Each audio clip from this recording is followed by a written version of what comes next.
नमस्कार दोस्तों, मैं हूं दिनेश के वोरा। स्वागत है 4 PM और न्यूज टाइम के मंच पर। प्रधानमंत्री मोदी उन्होंने आज एक ऐसी बात कह दी एक सुरक्षा के सम्मेलन में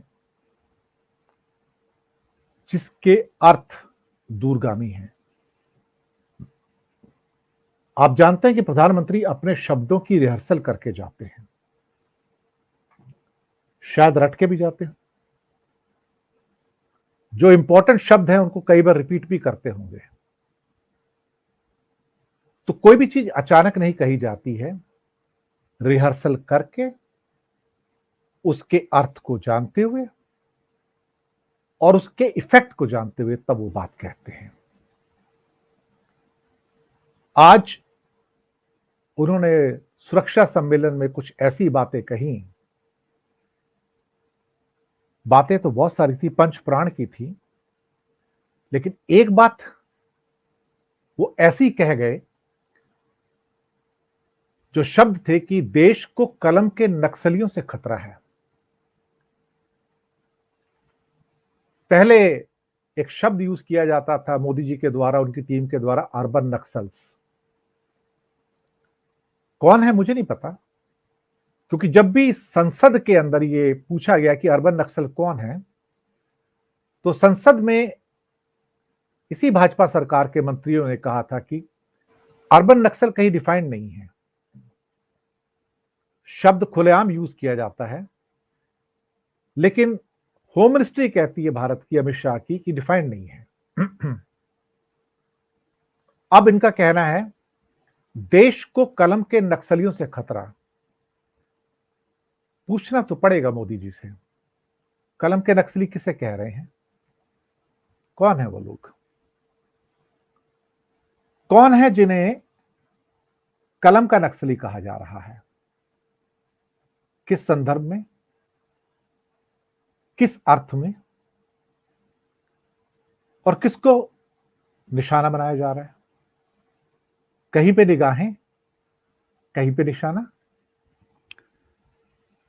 क्या बची खुची प्रेस जो भारत में है, जो शायद थोड़ा बहुत बोल लेती है, ज्यादा तो वो भी नहीं बोलती, चुप हो गई है, क्या ये सुरक्षा एजेंसियों को एक संकेत है कि इनका मुंह बंद कर दिया जाए, कि किसी के अंदर एक हिम्मत ना हो कि मेरे खिलाफ लिखें? मोदी जी दरअसल बिल्कुल उसी राह पर है जिस राह पर पुतिन और जीपिंग है। बिल्कुल एक ट्राइड बना है दुनिया में, भारत, चीन, रूस का। चूंकि चीन और रूस ने, उनके जो राष्ट्राध्यक्ष हैं, उन्होंने ऑलमोस्ट अपने आप को डिक्लेयर किया हुआ कि हम जीवन भर राष्ट्र अध्यक्ष रहेंगे जब तक जीवित हैं। पुतिन ने भी, और जीपिंग का बहाना है, हालांकि वहां तो 2 बार रहते थे, अभी उन्होंने तीसरी बार करवा लिया, तो उसका कोई अंत तो है नहीं। तो जब तक जीवित है तब तक रहेंगे। और प्रधानमंत्री ने भी वैसे अपने मिनिस्टरों से कहलवाना शुरू कर दिया कि जब तक मैं जीवित हूं तब तक प्रधानमंत्री रहूंगा, ये बोलना शुरू कर दो। तो उत्तर प्रदेश की शिक्षा मंत्री गुलाब देवी ने स्टेटमेंट दे दिया, तो वो तो जीवन भर रहेंगे जब तक जीवित हैं। तो कोई फर्क नहीं रह गया इस समय, क्योंकि तीनों की कार्य करने की प्रणालियां भी एक हैं, मोदी जी की, व्लादिमीर पुतिन की और जीपिंग की। कोई फर्क नहीं है, क्योंकि मोदी जी कहीं भी एक लोकतांत्रिक देश के रूप में या उसके प्रधानमंत्री के रूप में अपने को पेश नहीं आते, कभी प्रेस को संबोधित नहीं करते, किसी इंटरनेशनल कॉन्फ्रेंस में किसी मीटिंग को संबोधित नहीं करते। जो संवाददाता आते हैं दूसरे देशों के, राइटर्स के या किसी और मैगजीन या अखबारों के, उनको संबोधित नहीं करते। और जो उनके खिलाफ लिखते हैं, उनके मन में उनके लिए बहुत रोष और आक्रोश है, तभी उनको नया नाम दिया गया, कलम के नक्सली। मकसद शायद यह होगा कि उनकी जुबान चुप करा दी जाए। पर इन्हीं प्रधान सेवक जी को गोदी मीडिया के नफरती जयचंद नजर नहीं आते, जो सुबह से लेकर शाम तक जहर उगलते हैं। इन्हें अपने प्रवेश वर्मा नजर नहीं आते, जो मुसलमानों के बहिष्कार की बात करते हैं, नफरत फैलाते हैं।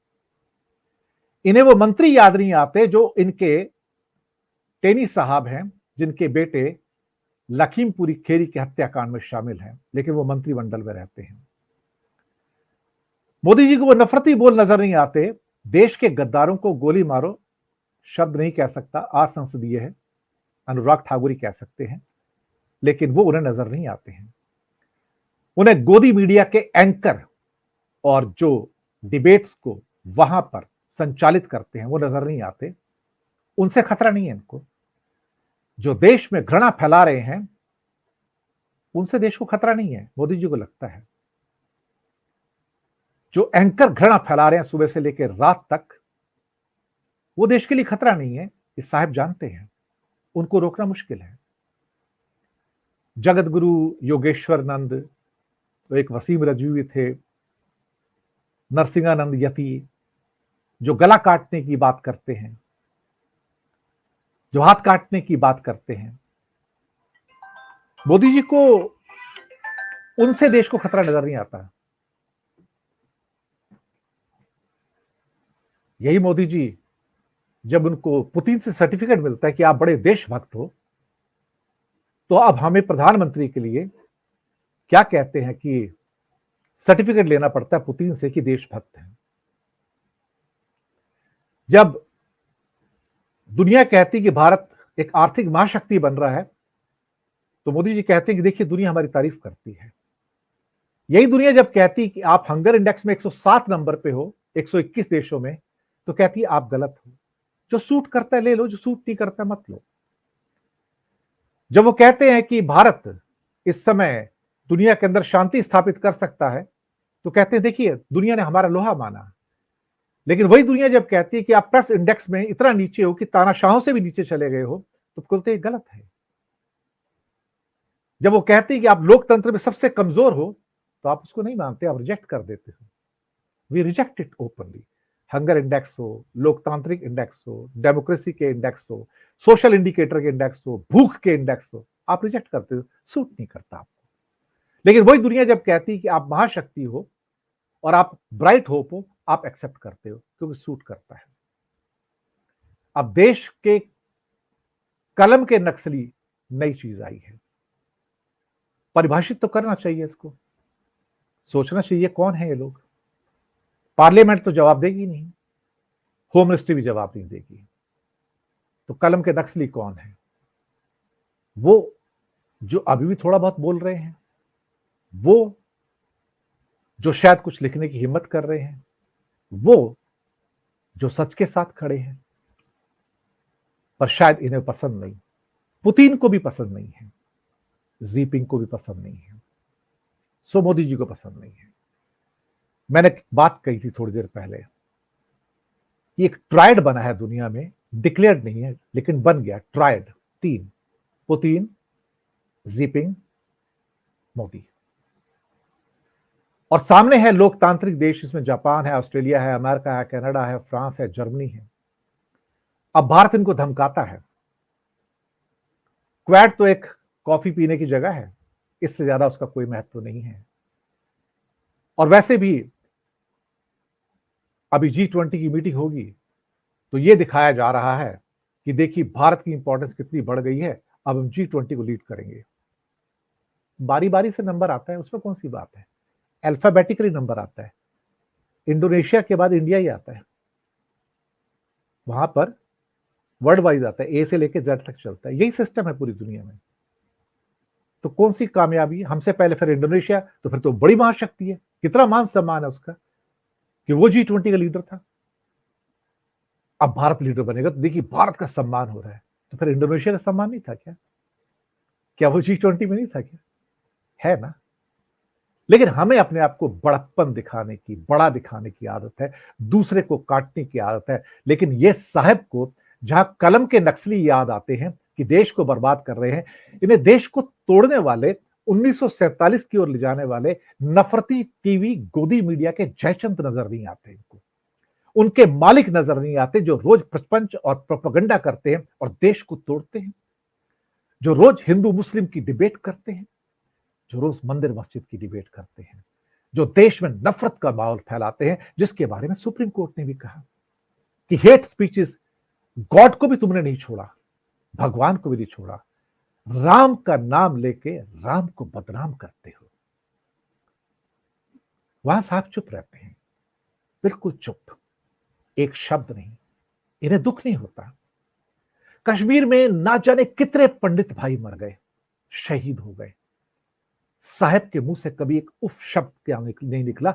आज तक साहिब ने कभी पंडितों के मरने पर संवेदना व्यक्त नहीं की। कश्मीर में प्रवासी मजदूर मरे, हमारे प्रधान सेवक जी ने आज तक एक ट्वीट नहीं किया कि मुझे दुख हुआ उसका। कश्मीरी पंडितों की बलि चढ़ाकर वोट लेना तो आता है भारतीय जनता पार्टी को, लेकिन उस पर आंसू बहाना नहीं आता, संवेदना करना नहीं आता।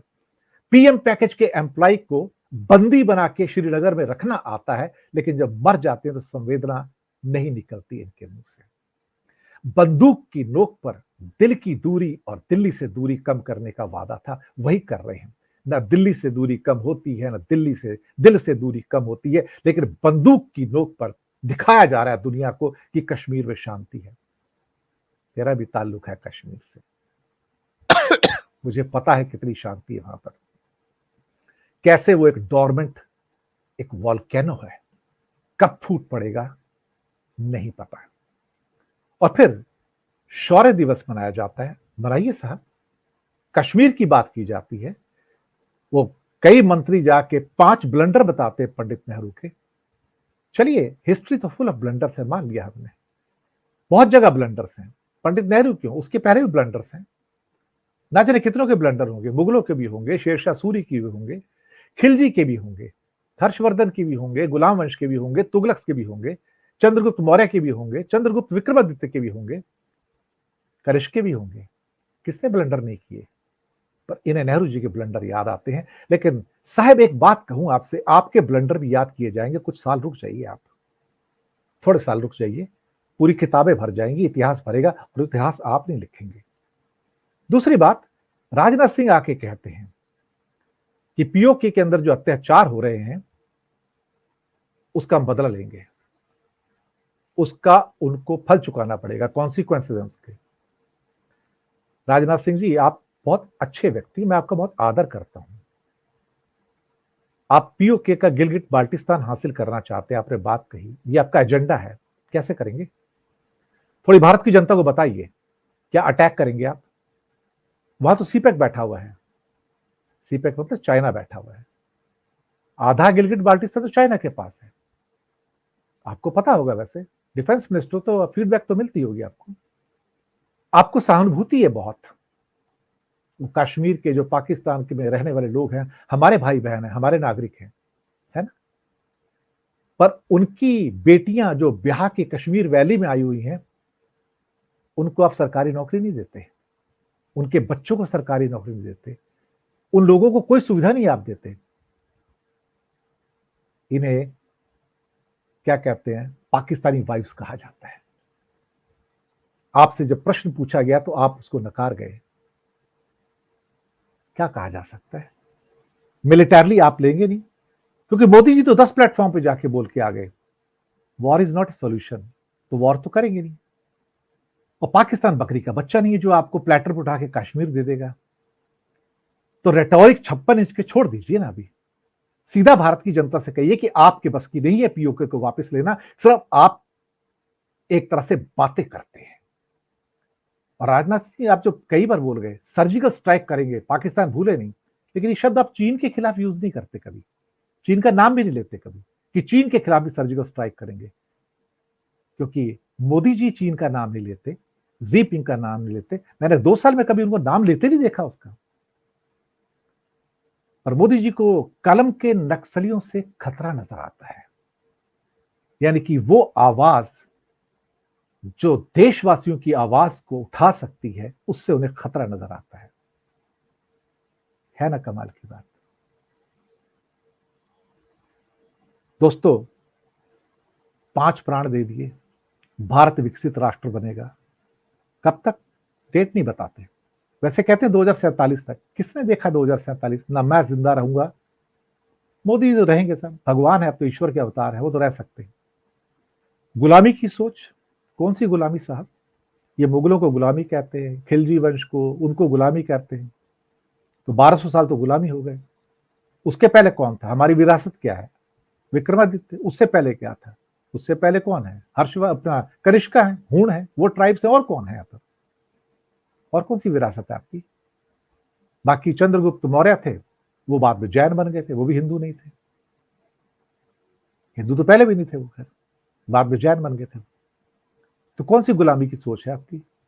हिंदुस्तान तो ज्यादा करके टाइम गुलाम ही रहा, आजाद रहा कब है?